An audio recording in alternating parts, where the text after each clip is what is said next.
Everyone wants to know what the future holds for the nation where they live. I mean, it's natural. But the problem is that very few nations are listed by name in Bible prophecy. So what is the future of America according to Bible prophecy? There are really some big clues you likely have never heard about, and that's what we're talking about today, and we're starting right now.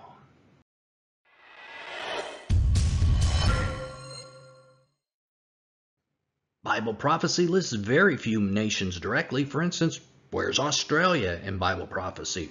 Or where's Canada, India, or South Africa? They just aren't there. And that shouldn't be surprising. The Bible is written by Middle Eastern men, and it's about the Middle East. Specifically, it's about Israel, Jerusalem, and the Jewish people. And Israel is the center of the world, not only because we are told so in Ezekiel 38:12, but also because it is scientifically the center of the world. There's just as much land north of Israel as south, just as much east as west. It is the geographical center of a landmass of the world. And Jerusalem is the city at the middle of the world. The church of the Holy Sepulchre in Jerusalem is the exact spot. How fitting that the traditional site of the crucifixion is the center of the world. And Jerusalem is the spiritual center of the world as well. Behold, I am going to make Jerusalem a cup that causes reeling to all people around. And when the siege is against Jerusalem, it will also be against Judah. It will come about in that day that I will make Jerusalem a heavy stone for all the peoples. All who lift it will be severely injured. So the Bible is about Jerusalem and the Jews and those who are around about it. It's like a target, with Jerusalem in the bullseye. The United States, it's the far border of this target. So why should we be surprised that the United States is not listed directly? However, because the United States has been Israel's greatest ally and is the greatest military power in the world today, it wouldn't be surprising to see them in some of the future prophecies as someone affiliated with Israel in some way.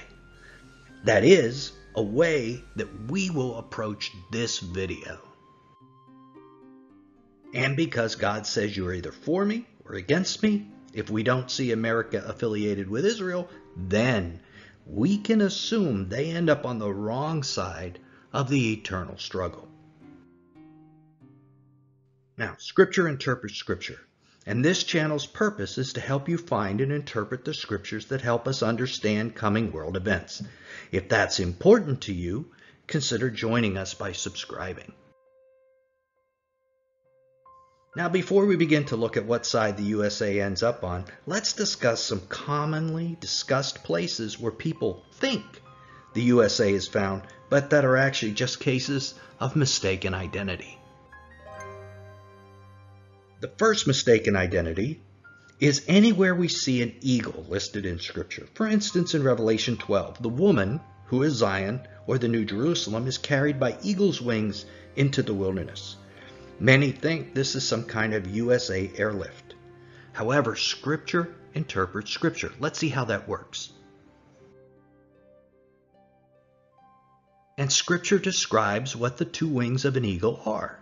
You yourselves have seen what I did to the Egyptians, and how I bore you on eagle's wings and brought you to myself. Exodus 19:4. So God himself is the great eagle. He bore Israel out of Egypt in the Exodus, and he will bear Zion in the end times. Another famous eagle in prophecy is in Daniel 7, where the lion has eagle's wings torn off and becomes a man. This lion is Nebuchadnezzar, who lost his mind and became like a beast for 7 years, then had his man's mind restored to him. Other people see the USA in Mystery Babylon. This is a very serious misidentification, if it is one. Since Scripture is clear that those who live in Mystery Babylon are to come out of her, if true, the church needs to leave America right now. However, we don't believe it's true. First, we need to remember that Mystery Babylon is a city. Revelation 17:18. It's not a country. Second, in Revelation 17:6, we see this harlot is drunk on the blood of the saints. This certainly doesn't apply to America, which, quite the opposite, is the greatest missionary sending nation on earth. It isn't murdering Christians. Third, Mystery Babylon sits in a literal desert, Revelation 17:3, and near the seashore, Revelation 18:17. None of the American cities meet both of these requirements. And fourth, the sins of this harlot are singled out as being so great that she alone is judged this way, destroyed for eternity. Certainly the USA is not perfect, but in contrast to many other nations, the USA is a saint, feeding the hungry, working for peace in many instances, and again, it has been the #1 gospel-sending nation on earth. Now we have ideas who Mystery Babylon might be.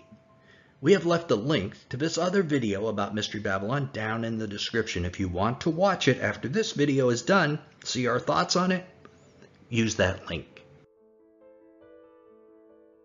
So now we know what prophecies aren't about the USA. Let's begin to examine who the USA might be in Scripture. As we indicated, the Bible is a Middle Eastern book, so we have to be careful about our conclusions since the USA isn't in the Middle East. But one thing we can say with absolute certainty is that the USA does not rush to Israel's help when it's invaded at the midpoint of the 70th week of Daniel, as you might expect.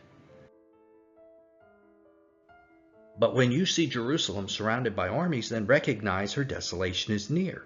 Then those who are in Judea must flee to the mountains, and those who are in the midst of the city must leave, and those who are in the country must not enter the city, because these are the days of vengeance, so that all things which are written will be fulfilled.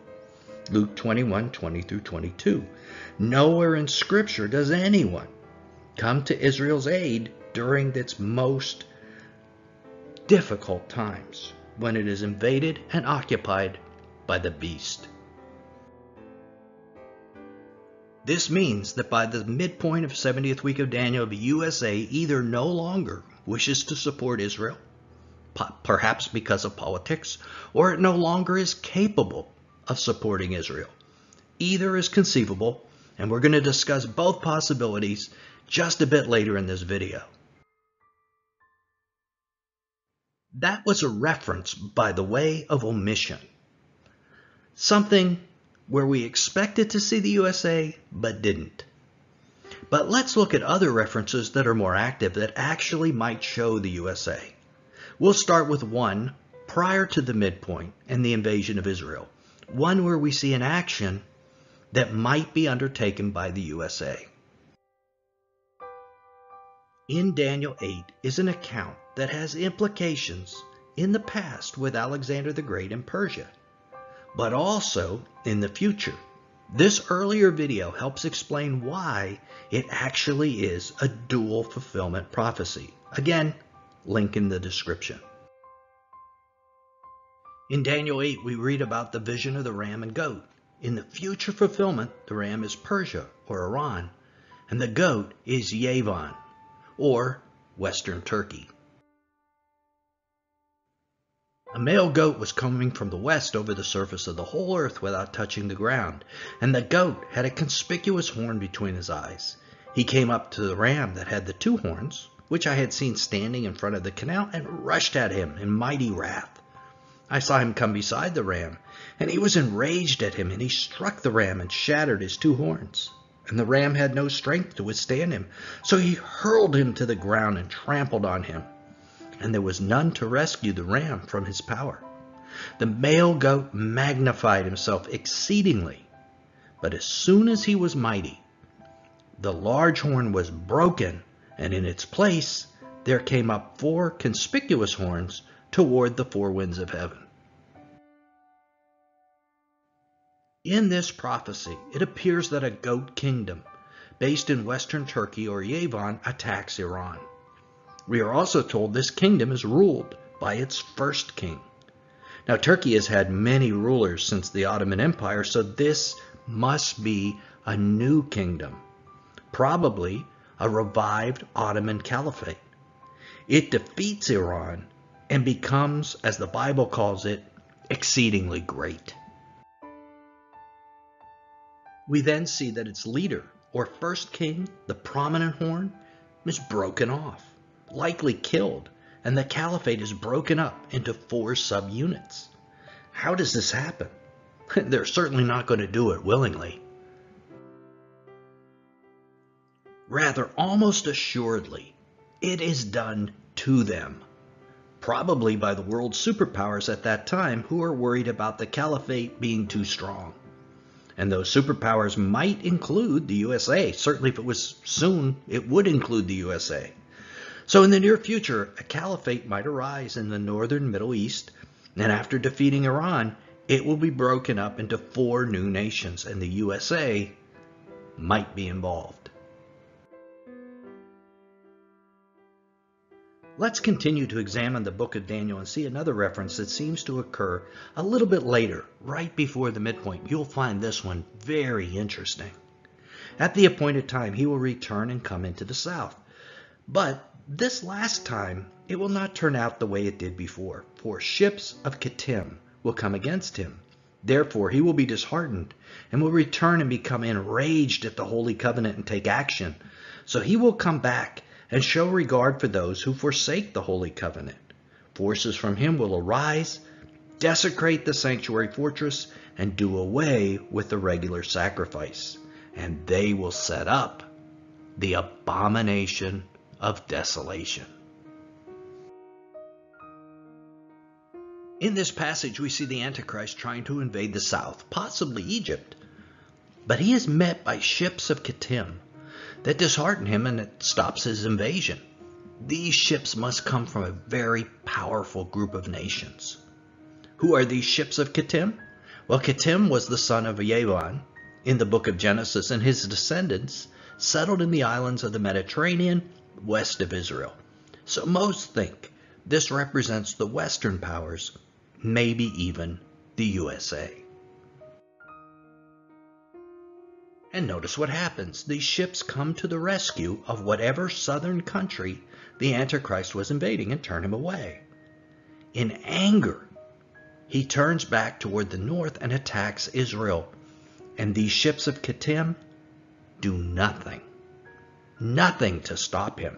So Egypt is their ally, but Israel is not.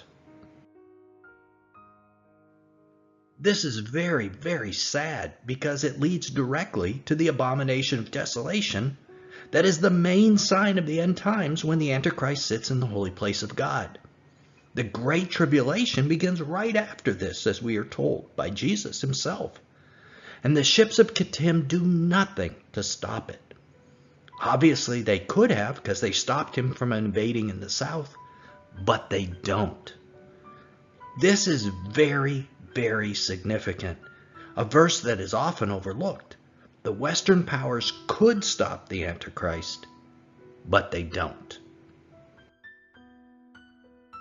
This verse really speaks about how Israel is all alone in the world at that point in time, with no one to come to its aid.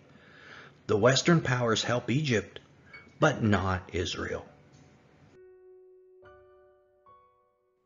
The well-known passage about the Gog-Magog invasion takes place at the midpoint as well. It is another view of this same invasion of Israel that we just saw in Daniel. In the Gog and Magog passage, we see 3 nations criticize Gog for his invasion. But again, they do nothing to stop him.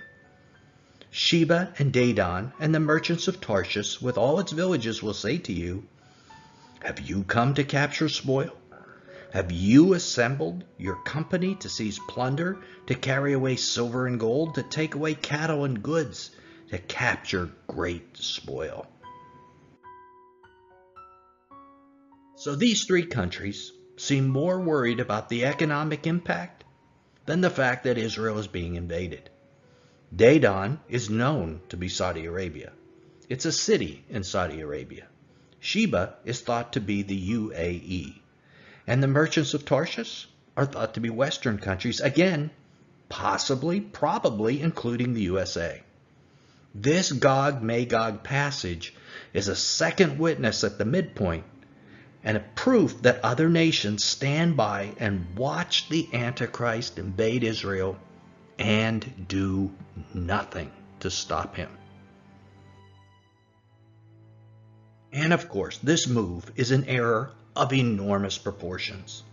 All these nations will suffer greatly because of the abomination of desolation that they allowed. The Antichrist gains power, and things like the mark of the beast are about to take place.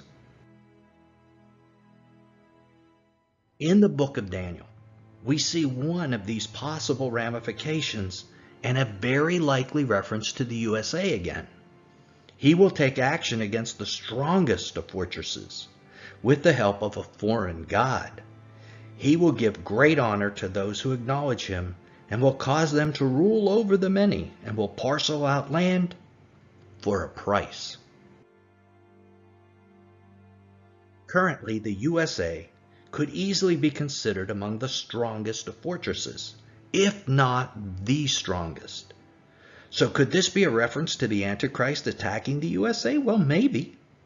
Notice the Antichrist has the help of a foreign god, who is likely Satan. I take that to mean that with Satan's help, he is successful in his attack. It also appears he sells the land of the countries he attacks to those who helped him. So might the USA be parceled out and sold? Well, maybe. Maybe that's part of the future of America. In Daniel 8, it says the Antichrist destroys to an extraordinary degree. This attack on the mightiest fortresses might be the destruction this verse in Daniel 8 was speaking of. We don't know this is the destruction of the USA, but it might be that as well. So now we've looked at all the possible passages about the USA in Scripture that I could find. Let's have a discussion about what the possible scenarios are that might lead the USA to not supporting Israel, because that's the one thing we can be really certain of. There are two main possibilities. Either the USA's political stance changes, or they are incapable of supporting Israel anymore, maybe because of economic devastation or even a civil war. Now, I favor the first possibility. In the last few years, the USA has consistently moved toward a leftist, socialist agenda. It's very likely that in either 2020 or 2024, a leftist-leaning administration will be in office who may either not support Israel, or worse, may actually oppose Israel. All we have are the veiled scriptures we just presented. We don't have a crystal ball, but this seems the most likely possibility. The second possibility is that the USA's economy just crashes and they are militarily unable to support Israel.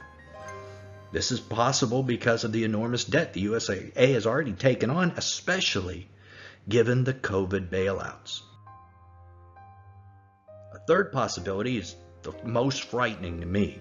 The USA is certainly experiencing more civil unrest than at any time in history. It's a divided nation.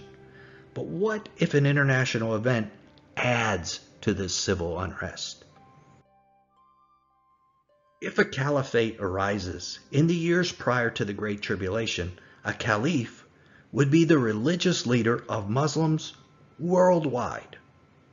It would be entirely possible for him to call on them to go to jihad in every nation on earth, all at the same time. Imagine that happening in a nation as politically charged as the USA is today. Helping Israel would be the least of their worries at that time. This is frightening, but also a conceivable possibility as well. All three of these scenarios are conjecture, but what isn't conjecture is that the USA doesn't help Israel in the time of their greatest need, the greatest time of distress in world history, and the USA is absent. Very sad. As a citizen of the USA, this is a great disappointment to me. Rather, it is likely that Israel will rely on local Mideastern nations to protect it during the 70th week, but unfortunately, as we just saw in this episode, no one comes to Israel's assistance. The Antichrist invades Israel, sits in the holy place of God, and declares himself God. The abomination of desolation. But what exactly happens after the abomination of desolation, after Israel is invaded? Click right here to keep watching and find out who or what gets desolated and how. Till then, this is Nelson, and I'll see you there.